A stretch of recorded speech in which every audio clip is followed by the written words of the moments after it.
आज का प्रातः क्लास है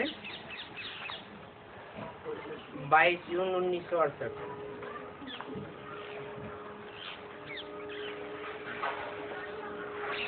बच्चों का अभी पढ़ाई में ध्यान किस में जाना है?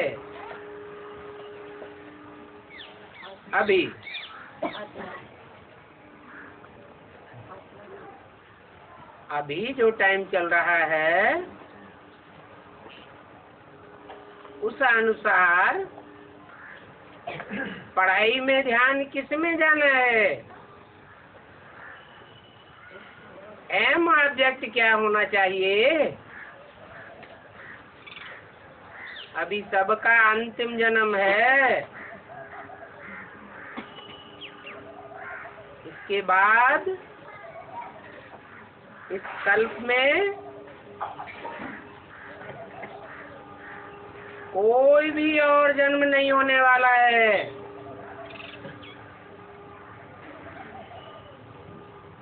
अंतमते सुगति होने वाली है। आत्मा की जन्म जन्मांतर की गति होने वाली है। तो पूछा, अभी पढ़ाई में ध्यान किस में जाना है? एम ऑब्जेक्ट तो सामने खड़ी है।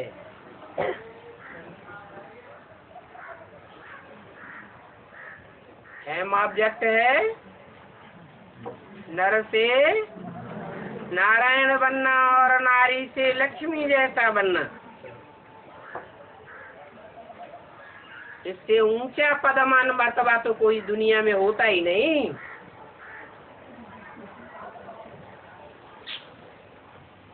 एक नारायण ही ऐसा पार्ट है संसार में, और देवियों में एक लक्ष्मी ही ऐसा पार्टधारी है जो ऊंच से ऊंच पार्टधारी है। नारायण की तो शास्त्रों में भी कोई ग्लानि नहीं है। नहीं तो मनुष्यों की तो ग्लानि की बात ही छोड़ो। 33 करोड़ देवताओं में से एक एक की ग्लानि की है।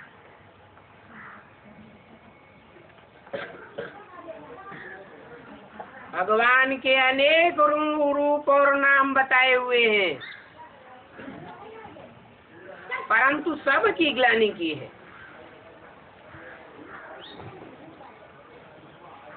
लेकिन नारायण की कोई ग्लानि नहीं है। तो अभी इस लास्ट जन्म में बाप आकर के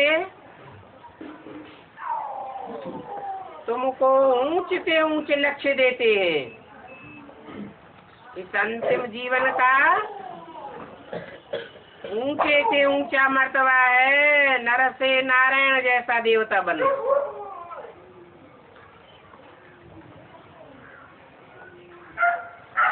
तो अभी ये सभी गुण धारण करने हैं। अगर अभी नहीं धारण किए तो कभी धारण नहीं कर सकेंगे। और कोई जन्म ये पढ़ाई का नहीं मिलेगा जहाँ ईश्वर आकर के खुद पढ़ाई पढ़ाता हो।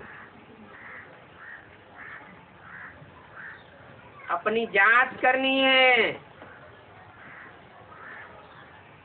हमारे में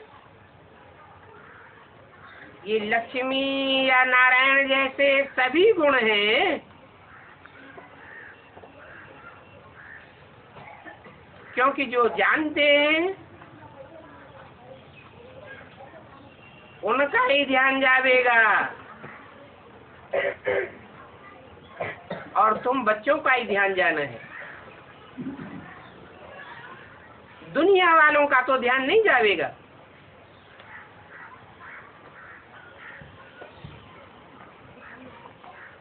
दुनिया वालों का ध्यान जाएगा उस पढ़ाई में।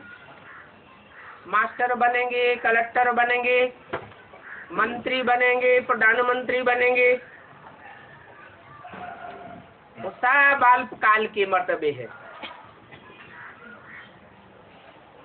बाप तो आकर के ऐसा अहम ऑब्जेक्ट देते हैं जिनकी यादगार, जिनकी भव्य मूर्तियां, जिनके भव्य बड़े बड़े मंदिर, लक्ष्मी नारायण मंदिर शहर शहर में बने हुए हैं। ऐसा भव्य मंदिर यादगार और कोई का नहीं बनता। तो अभी ये है पढ़ने और पढ़ाने पर मदार।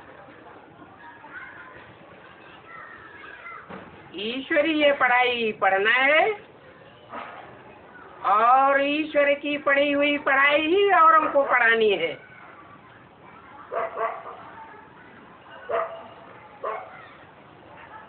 मनुष्यों ने जो पढ़ाया वो तो अल्पकाल के मर्तबे है और एक जन्म की पढ़ाई पढ़ाई है। ये तो आत्माओं का बाप है, सुप्रीम सोल, जो सुप्रीम टीचर और गुरु बन करके आया हुआ है। जन्म जन्मांतर के लिए मर्तबा देने वाली पढ़ाई पढ़ाते हैं। तो सारा मदार आत्मा का अनेक जन्मों की प्राप्ति का पढ़ाई पर चला जाता है। अपने दिल से पूछना है कि हम ये पढ़ाई कितनी पढ़ते हैं और कितनों को पढ़ाते हैं।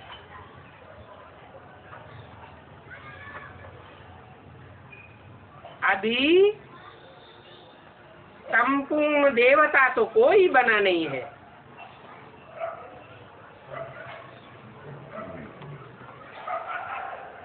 चंद्रमा जब संपूर्ण हो जाता है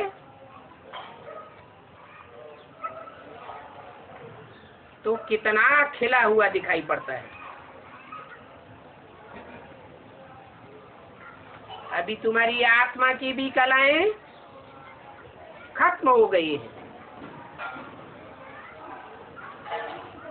आत्मा 16 कला संपूर्ण बननी है नंबरवार पुरुषार्थ अनुसार। ये तो बच्चे भी समझ सकते हैं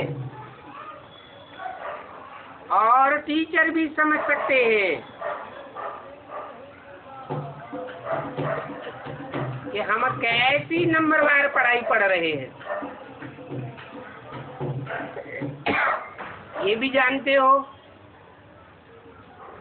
इम्तिहान में अभी देरी है। छोटे छोटे एग्जाम तो चलते रहते हैं परंतु फाइनल एग्जाम अभी हुआ नहीं है।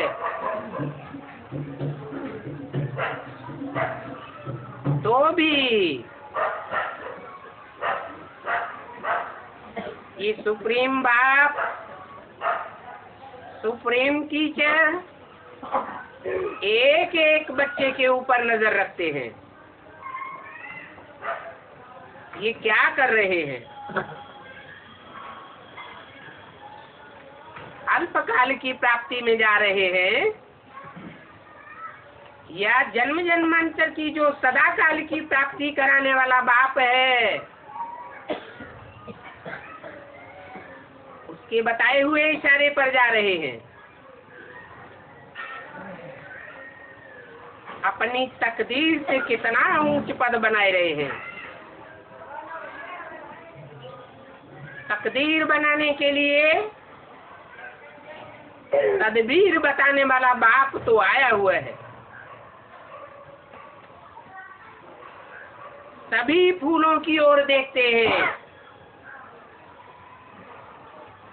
क्योंकि फूल तो सभी बनने हैं ना।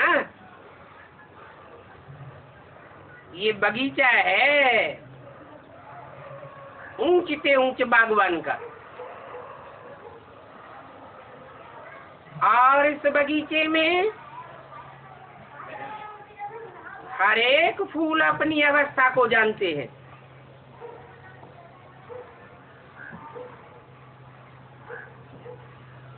कि हम किंग फ्लावर जैसे बन रहे हैं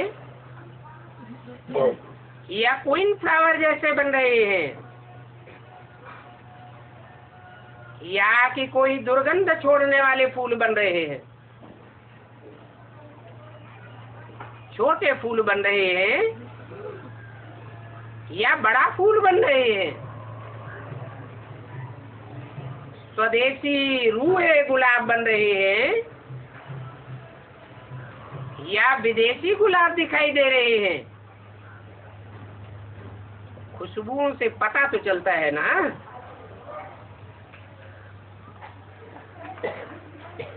अतीन्द्रिय सुख में जीवन हर एक को ड्रामा प्लान अनुसार भागती जाएगी।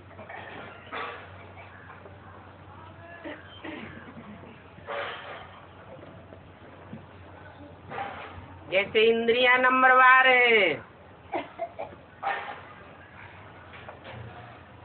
इंद्रियों का सुख भी नंबरवार प्राप्त होता है, परंतु इंद्रियों में बड़ी से बड़ी इंद्रिय मन मानी जाती है।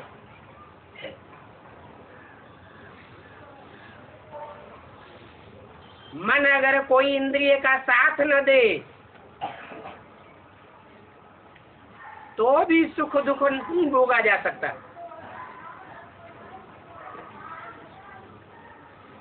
और इंद्रियां अगर मन का साथ न दे तो मन से सुख और दुख भोगा जा सकता है। मन जब निर्मल हो जाता है तो इंद्रियों के सुख की दरकार ही नहीं रहती। इसलिए शास्त्रों में गायन है, अतीन्द्रिय सुख पूछना हो तो गोप गोपियों से पूछो। गोप गोपी नाम ही तब पड़ता है जब गुप्त पुरुषार्थ करते हैं।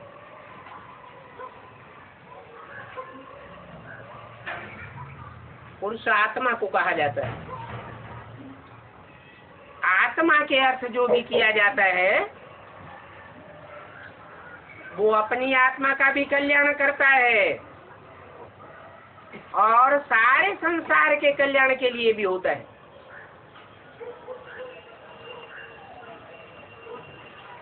आत्मा का कल्याण हुआ मानो सारे संसार का कल्याण हुआ। आत्म कल्याण के लिए एक तो बाप को बहुत बहुत प्यार से याद करना है,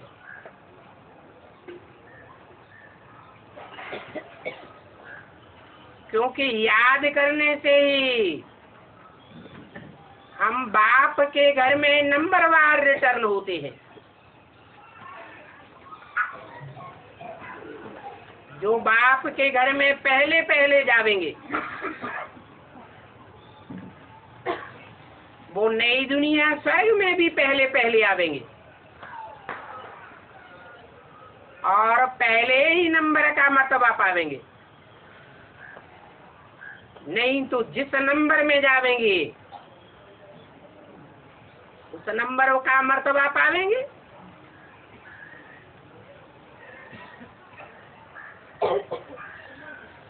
तमो प्रधान से सतो प्रधान बनने में ही मेहनत है और सतो प्रधान बनने के लिए तुम बच्चों को बहुत सहज उपाय बताता हूँ। क्या तमो प्रधान का संग करेंगे तो तमो प्रधान बनेंगे। जो है ही सदैव सत्य चित्त आनंद, उधर सदा शिव का ध्यान करेंगे, याद करेंगे, संग करेंगे, तो जरूर सतो प्रधान बनेंगे। तो उसे एक ऊंच से ऊंच बाप की याद की यात्रा में सदैव रहना है। याद भी कोई की तब आती है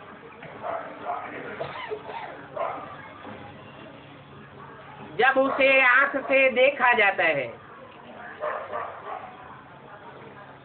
इंद्रियों से अनुभव किया जाता है।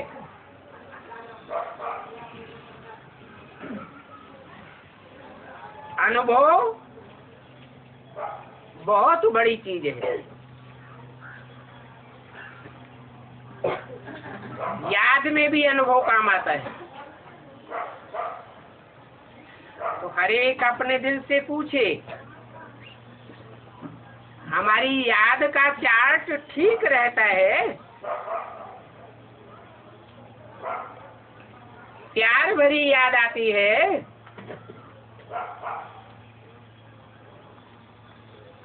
और ऐसी याद के रिजल्ट में औरों को भी आप समान बनाता हूँ, क्योंकि तुम सब बच्चे नंबरवार ज्ञान बुलबुल हो। बुलबुल की आवाज कितनी मीठी होती है।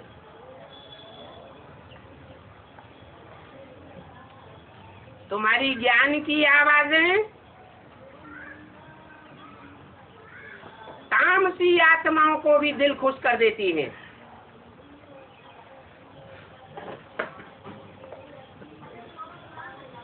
बाकी नंबरवार है, कोई बुलबुल है, कोई मैना है, कोई पैरेट है, कोई क्या है, कोई तो कौए भी है। कितनी कर्कश आवाज सुनाते हैं।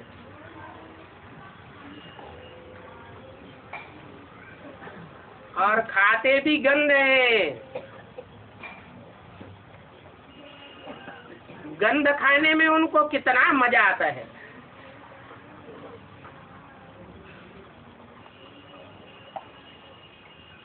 तुमको कबूतर नहीं बनना है,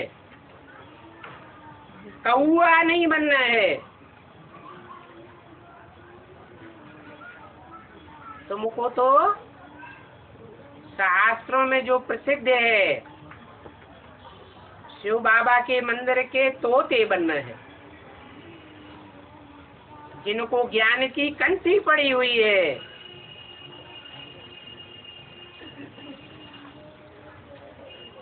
कबूतर तो मंदिर में रहते हैं, गंध ही करते रहते हैं।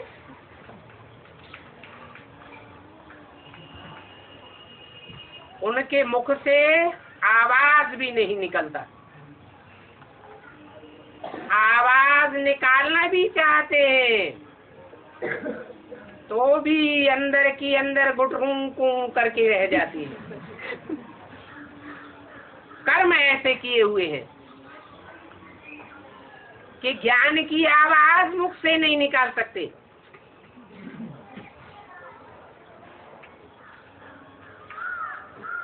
ये संगम युग में सब कुछ ब्राह्मणों की दुनिया में प्रैक्टिकल में चल रहा है। कोई शिव बाबा के मंदिर के कबूतर बने हैं, कोई तोते बने हैं। थोड़ा भी सुनते हैं तो चारों तरफ दुनिया में आवाज फैला देते हैं। बाप आया हुआ है, ऊंच से ऊंच बाप। धर्म पिताओं को ग्रेट फादर्स कहेंगे, परंतु उनको ऊंच से ऊंच नहीं कहेंगे।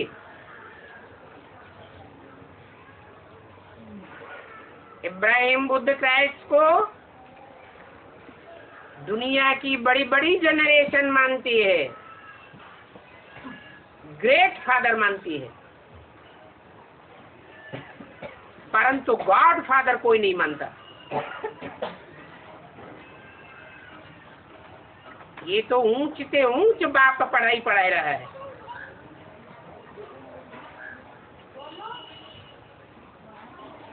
तो इशारा देते हैं, अपने अंदर से पूछना है, और ये अंदर अंदर पूछना बहुत सहज है। दिल में आवाज आवेगा,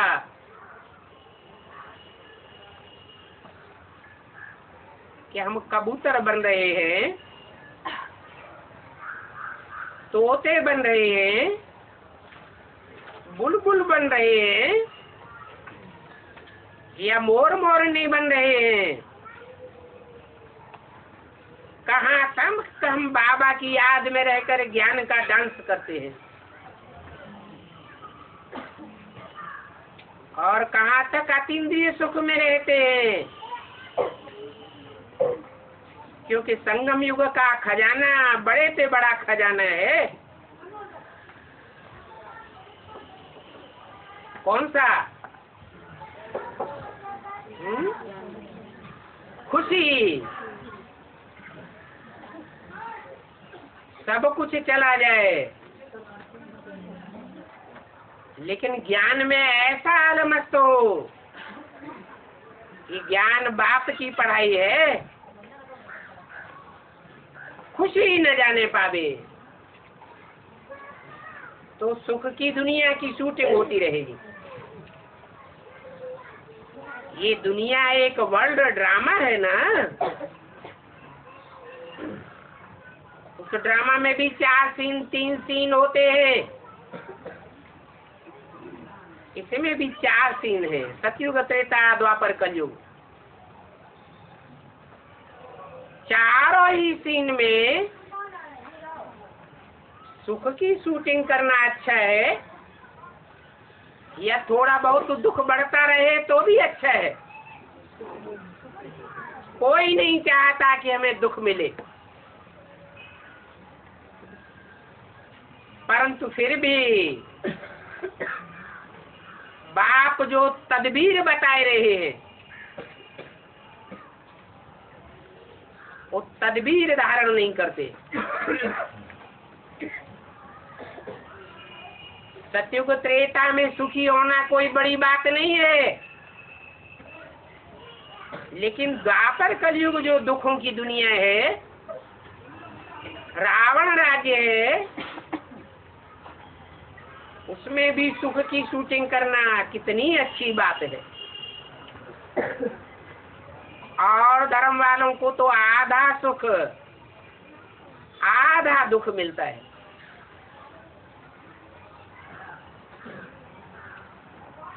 कम जन्म लेते हैं तो भी, और ज्यादा जन्म लेते हैं तो भी, परंतु तुम बच्चे बाप के बच्चे हो, सुप्रीम टीचर के स्टूडेंट हो।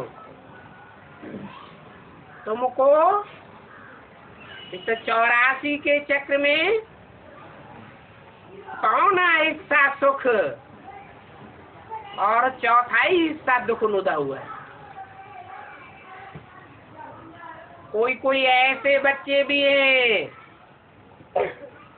जो 82-83 जन्म भी सुख में रहते हैं।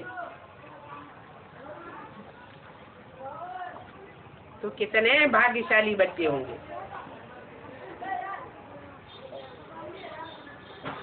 ऐसे अच्छे अच्छे बच्चों का संग करना चाहिए, फॉलो करना चाहिए।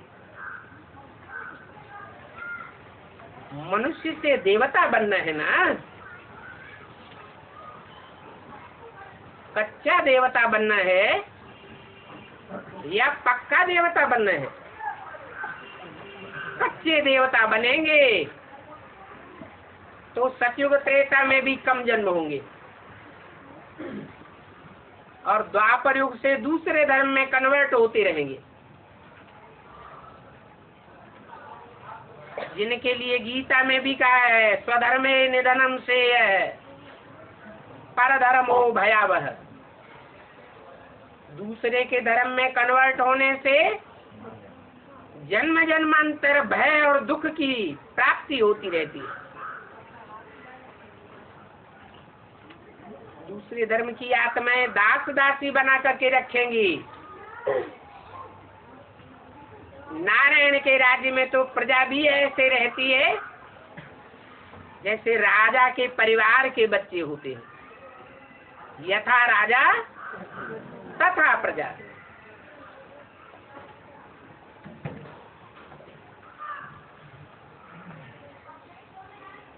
तो मनुष्य में ऊंची से ऊंची जाति कौन सी है? ब्राह्मण। और ब्राह्मणों में भी नंबरवार ब्राह्मण बनते हैं। 9 कुरियों के ब्राह्मण गाए जाते हैं। तो श्रेष्ठ से श्रेष्ठ कुरी का ब्राह्मण बनना है ताकि हम ऊंचे से ऊंचे देवता बने। बाकी मनुष्य तो मनुष्य ही होते हैं। वो मनुष्य मन चलाने वाले होते हैं, मन चले होते हैं। उनका मन पूरा कंट्रोल में नहीं रहता।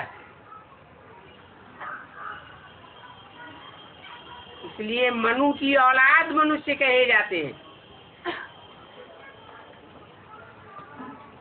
मनु अर्थात मनुआ।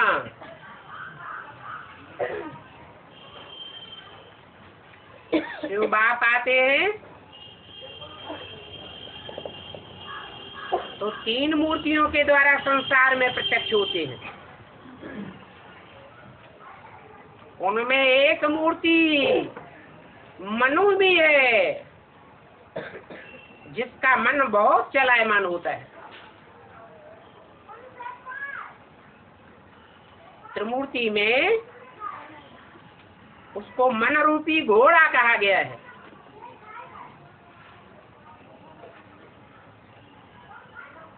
और एक मूर्ति शेर बताई गई है।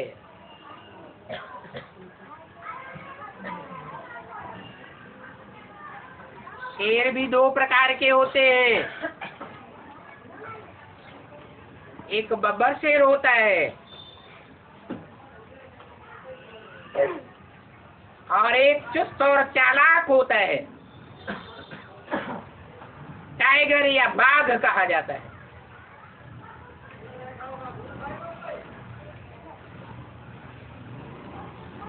तो शेर भी बुद्धू बनना अच्छा है या चुस्त और चालाक बनना अच्छा है?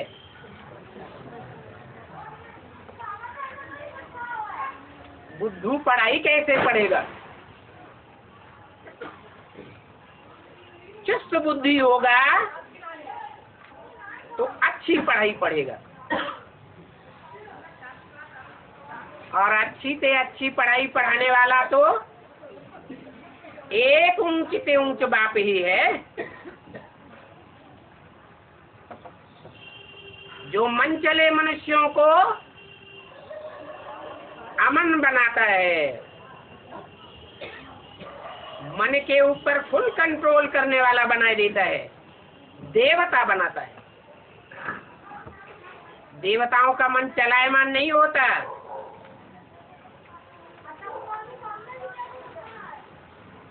बाकी मेल हो चाहे फीमेल हो, दोनों देखने में तो मनुष्य ही आते हैं ना, क्योंकि दोनों का मन चलायमान होता है।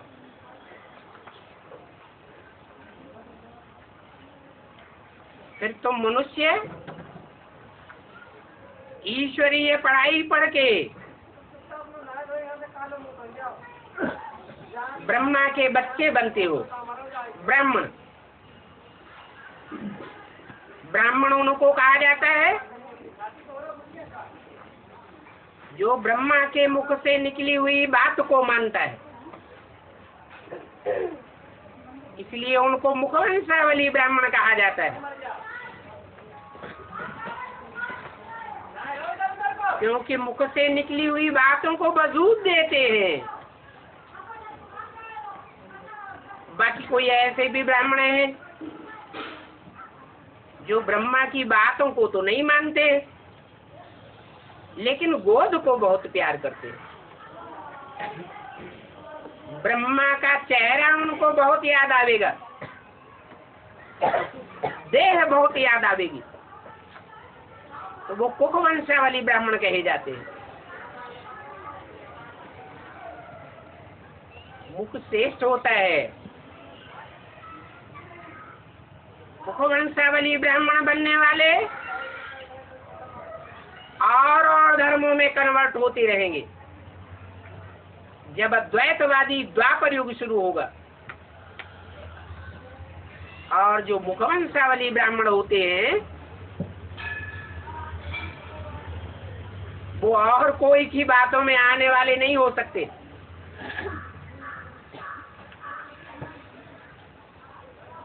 कोई से प्रभावित नहीं होते, क्योंकि औरों से जो प्रभावित होता है वो उनकी प्रजा बनता है। प्रभावित ही होना है तो एक ऊंच से ऊंची बात से प्रभावित होना है, तो जरूर ऊंचे से ऊंचे देवता बनेंगे।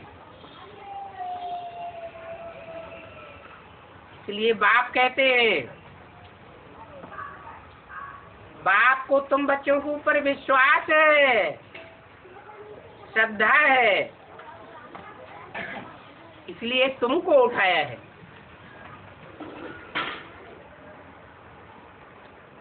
कहते हैं कि तुम बच्चों के सिवाय और कोई भी दुनिया में देवता बनने वाला नहीं है।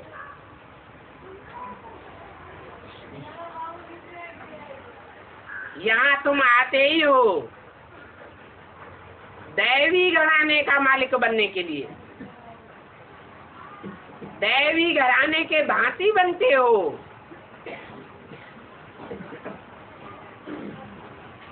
तो वहां भी तुम दैवी घराने के भांति बनेंगे।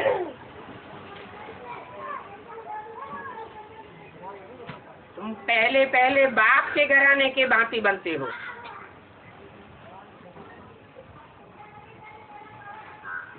बाप के घराना ऊंच से ऊंच घराना है। उस घराने के जो भांति बनते हैं उनमें कोई भी राग द्वेष आदि नहीं होता है।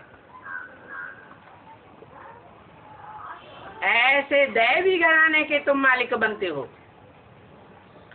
नंबरवार पुरुषार्थ अनुसार।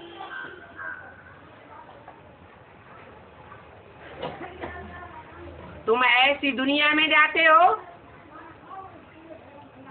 जिस सारी दुनिया को ही कहा जाता है दैवी परिवार।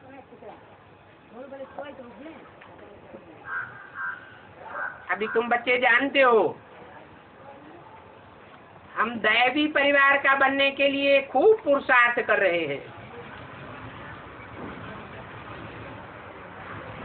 तो पढ़ाई भी कायदे अनुसार पढ़नी है।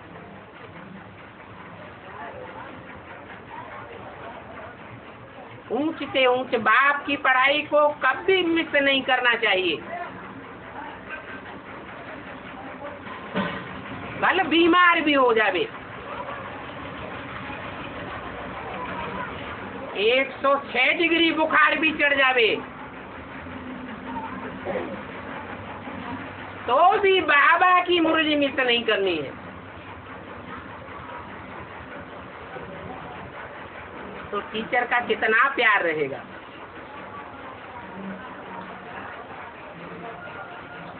ये बच्चा टीचर की पढ़ाई को कितना महत्व देता है।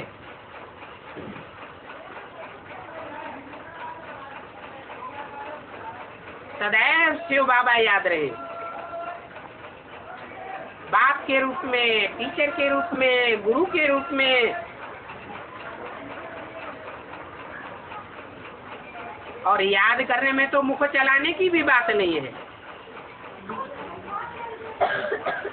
आत्मा सिर्फ जानती है, बुद्धि में धारण करती है हम शिव बाबा के बच्चे हैं।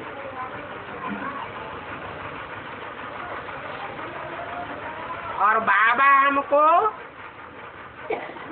ले जाने के लिए आए हैं। सदैव बुद्धि में याद रहना चाहिए। इस दुख की, अशांति की दुनिया से छोड़ा करके शांति और सुखधाम की दुनिया में भेज देते हैं। इस सुखधाम और शांति धाम को याद करने की बहुत अच्छी प्रैक्टिस चाहिए।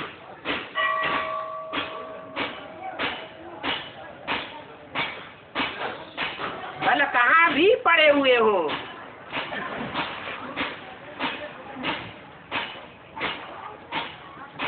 रेलवे स्टेशन के प्लेटफार्म पर भी पड़े हुए हो, परंतु बाप की याद में हो। बुद्धि में सदैव रहे बाप हमको सुख धाम और शांति धाम ले जाने के लिए आए हैं। उस दुख धाम से प्रीति हट जानी चाहिए।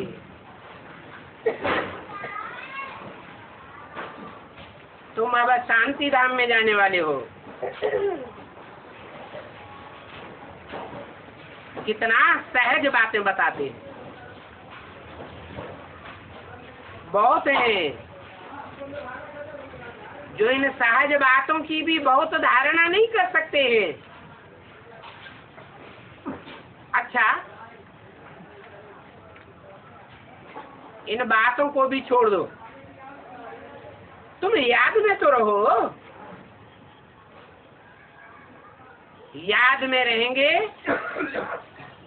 तो अच्छी याद करने वालों में अंत में सारी धारणाएं स्वतः ही आ जाएंगी। बाप जानते हैं कि यहाँ तो ये सभी बच्चे बैठे हैं, भले सभी नंबरवार हैं। हाँ, इतना जरूर है कि शिव बाबा को कम अथवा जास्ती याद जरूर करते हैं। और सबकी बुद्धि में बैठा हुआ है कि हमको और संग तोड़ एक संग जोड़ करके रखना है।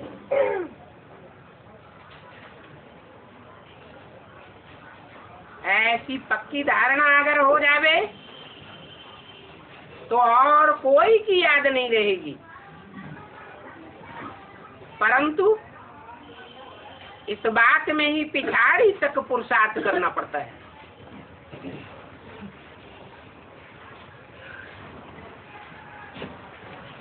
तो बच्चों को मेहनत करनी है कि अंदर में सदैव एक शिव बाबा की ही याद रहे। कहाँ घूमने फिरने जाते हो तो भी अंदर में बाप की याद रहे। बुद्धि में रहे ये दुनिया तो भस्म होने वाली है। ये देह के संबंध, ये देह के पदार्थ, ये सब भस्मीभूत होने वाले हैं।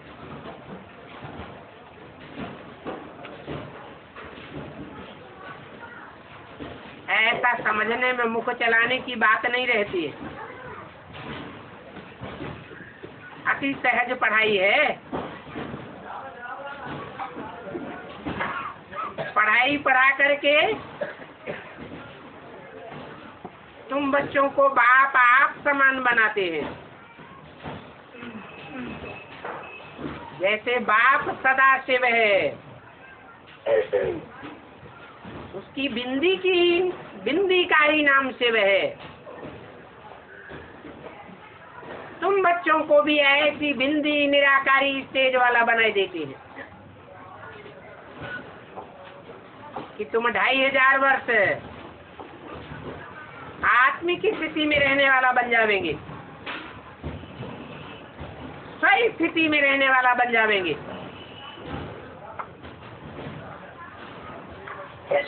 जितना जितना निराकारी बनेंगे उतना निर्विकारी और निरहंकारी तो आप ही बन जावेंगे। ऐसी अवस्था में तुम बच्चों को जाना है।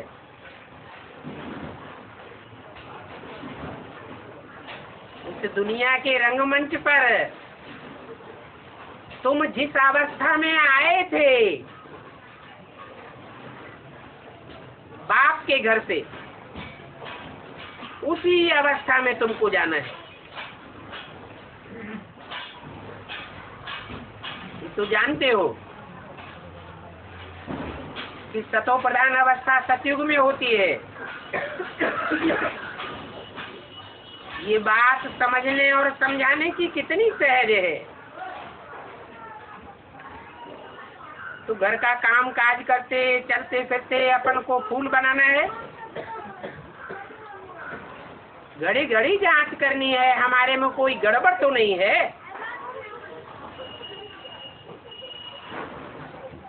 हीरे का दृष्टांत बहुत अच्छा है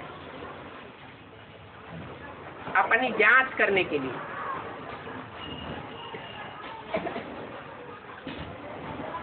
जांच करने के लिए तुमको तीसरी आंख मिली हुई है, मैग्नीफाई ग्लास।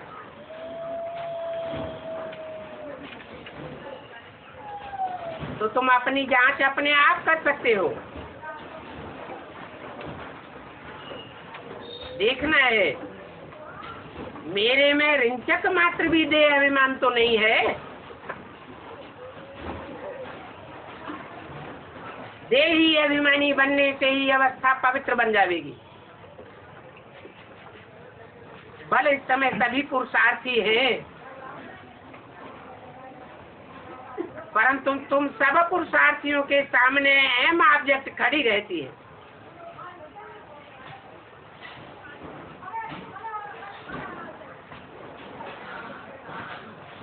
इसलिए बताया कि सबसे अच्छा पुरुषार्थ है नारायण को याद करना।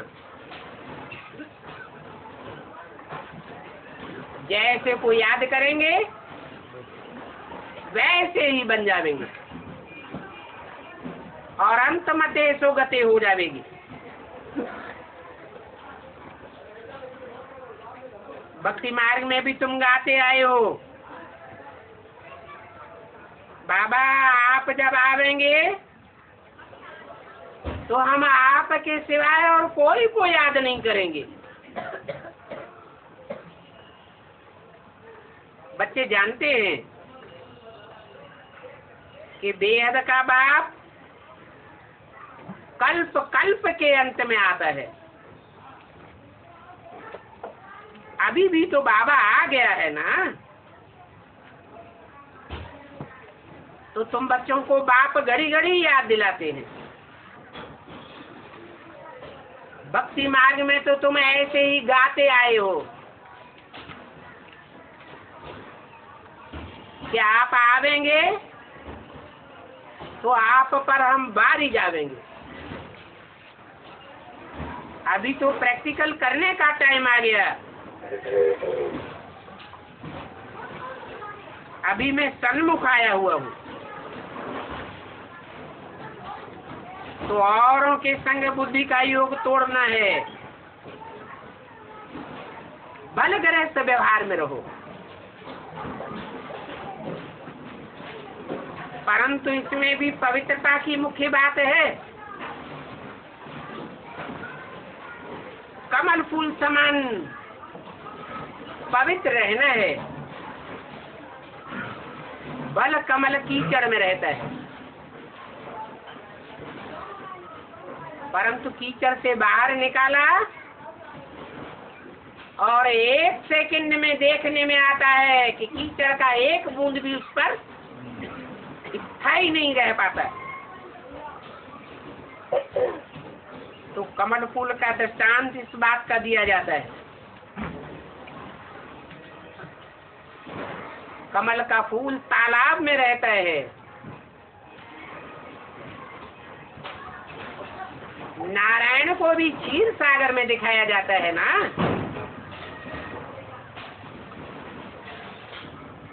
ये क्षीर सागर कोई सतयुग की बात नहीं है। तालाब में बॉटम में कीचड़ ही कीचड़ होता है।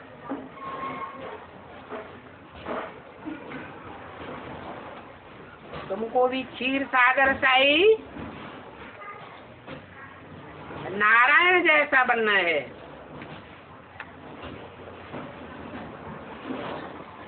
जो गृहस्थ व्यवहार में रहते भी उससे न्यारी अवस्था बनी रहे। जो गायन है 100 बगुलों के बीच में हंस अपनी मस्ती में बना रहे।